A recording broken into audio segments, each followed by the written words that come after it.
আমাদের চ্যানেলে আপনাকে স্বাগত জানাই। 15ই জুন রবিবার হচ্ছে মিথুন সংক্রান্তি।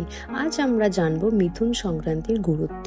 মিথুন সংক্রান্তি বাংলা ক্যালেন্ডারের আষাঢ় মাসের সূচনা নির্দেশ করে এবং এই দিনে সূর্য মিথুন রাশিতে প্রবেশ করে। গ্রামীণ বাংলায় একে আষাঢ় সংক্রান্তি বা বর্ষার আগমন বলেও ধরা হয়। বিশেষ করে কৃষিজীবীদের কাছে এটি অত্যন্ত তাৎপর্যপূর্ণ দিন, কারণ এটি বৃষ্টির ঋতুর সূচনা নির্দেশ করে।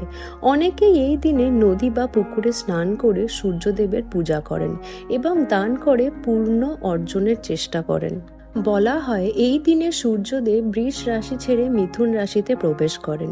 জ্যোতিষ শাস্ত্র অনুসারে এটি এক গুরুত্বপূর্ণ মুহূর্ত, যা দান, স্নান ও সূর্য পূজার জন্য অত্যন্ত পবিত্র বলে ধরা হয়। ভোরবেলা সূর্যোদয়ের সময় পরিষ্কার জলে সূর্যকে অর্ঘ্য দিন এবং জপ করুন ওম ঘৃণী সূর্যায় নমঃ। এই দিনে গুড়, তিল ও খাদ্যশস্য দান করলে অনেক পুণ্য লাভ হয়। এই পবিত্র দিনে আত্মশুদ্ধি ও কল্যাণ কামনার প্রার্থনা করা হয়। যদি আপনার এই ভিডিওটি পছন্দ হয় তাহলে লাইক, শেয়ার, কমেন্ট এবং সাবস্ক্রাইব নিশ্চয়ই করবেন। জয় হোক সূর্যদেবের জয়।